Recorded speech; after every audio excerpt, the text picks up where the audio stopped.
Jeremy, what are you teaching your kids about giving? I am teaching them that if they don't give, they're going to get swallowed up by the earth. Let's talk about that.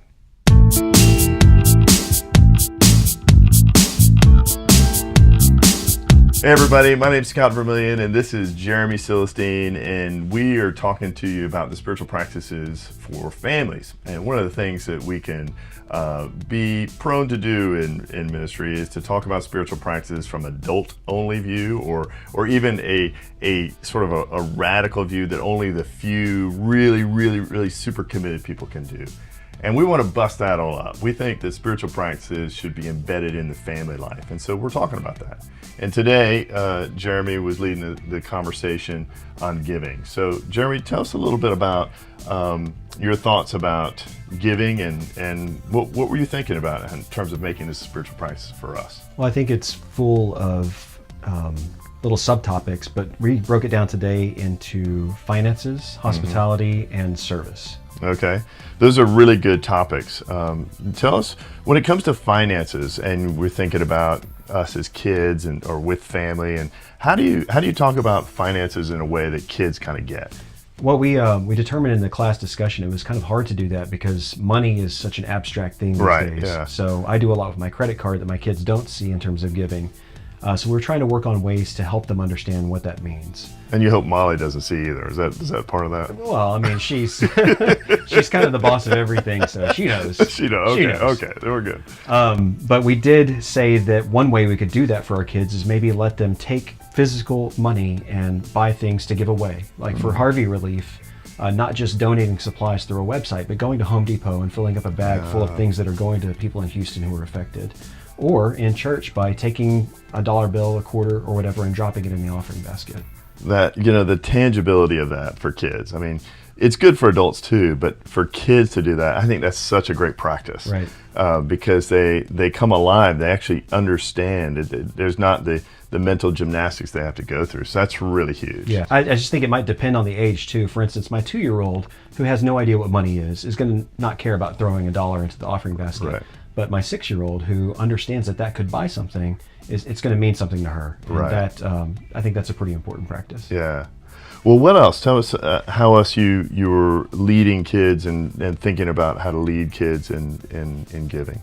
We also talked about hospitality, and this really came up for me because Molly thinks it's really important in the future that our kids want to be at our home with their friends. Right. So I think that is an act of giving of yourself, of your time, of your space to other people, and making sure that we are not just saying we love people, but showing that we love people. Mm-hmm.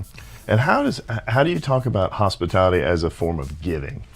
I think that our time is precious, and this crosses over into service a little bit, but our time, our space is precious, and when we invite people to share those things with us, we are sacrificing. And I think it's important for that to be a regular rhythm for our families, but also for them to see that it generates a lot of good too. Relationships are deepened, and you get to enjoy not just the company of your family, but these friends who are going to be your community going forward. Yeah. I mean, I really resonate with that because, time is the most precious gift we can give anybody in these days. I mean, we're all super busy, no margins in our lives. But when you find someone who welcomes you into their life and gives you time, that's such a huge gift. Yeah. So to be able to tell our kids that we're doing that and purposely doing that, that's a wonderful thing. Yeah, and a lot of the time you can explain to a kid and they're not going to get it. They're just going to tune you out and worry about what toy they're going to take from their sister next. Right. But if you are showing them what it looks like and what it is in practice, I think that is something that can be one of those mustard seeds that takes later on in life. Yeah, I know we've had people over in our home, and even when it's just adults and not the other kids for my kids to play with, my kids love it. Yeah. They are asking, like, Scott and our mom and dad, when are we going to have another group of people over? Like, there's something about that really takes hold when you do it. Yeah. And they begin to enjoy that welcoming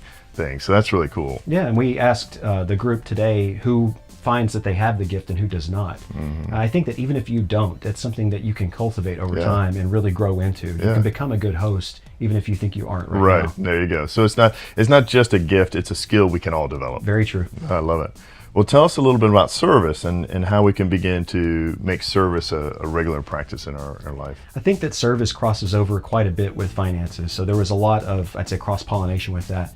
But as a regular practice, I think it's important for our kids to know that it's not just the money, it's not just our time and space, but our actual doing of deeds.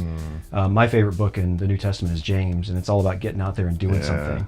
And I want my kids to know that, because I think that they're going to learn a lot more about my faith and what their faith can be by seeing me in action. Right.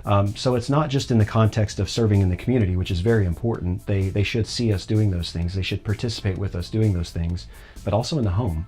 How can we serve each other in the home?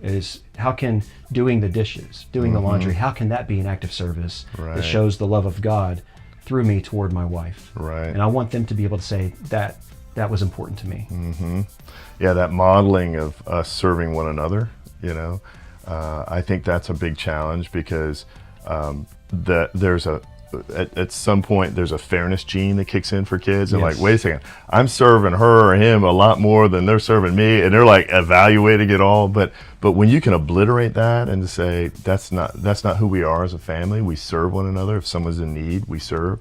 That is a carryover into the world, right? You're helping us as a family to move into the world and be generous like that. And we all know that lesson's coming at some point, the fairness issue. We fight that every day when it comes to cleaning up toys. I didn't get that out. Why do I have to clean it up? Well, that's not my responsibility. So a lot of the times it's us saying it doesn't matter. You get a chance to do that for your sister. And I think that's impactful. I'm hoping that's, again, one of those things that sticks with her as she grows up and becomes just part of herself. Yeah, I know. That is a great idea, because if we can begin to say, it wasn't our mess, but we're going to help clean it up, that transitions into so many other areas of life, especially into adulthood. And that's who we want to create. We want to create, wonderful, beautiful children who enter into the world and are used by God. Yeah, absolutely. Well, these are great practices, and we want to hear from you. How are you doing when it comes to helping your kids give, and how are you doing with hospitality and using your time and acts of service? What ways are you getting out there? Tell us in the comments below. We'd love to learn from you as well. And so we want you guys to get out there. If some of these things are new for you, give it a try. And just talk to each other. How is it going? We want to be in this journey together with you. So thanks for tuning in, and we'll catch up with you next week.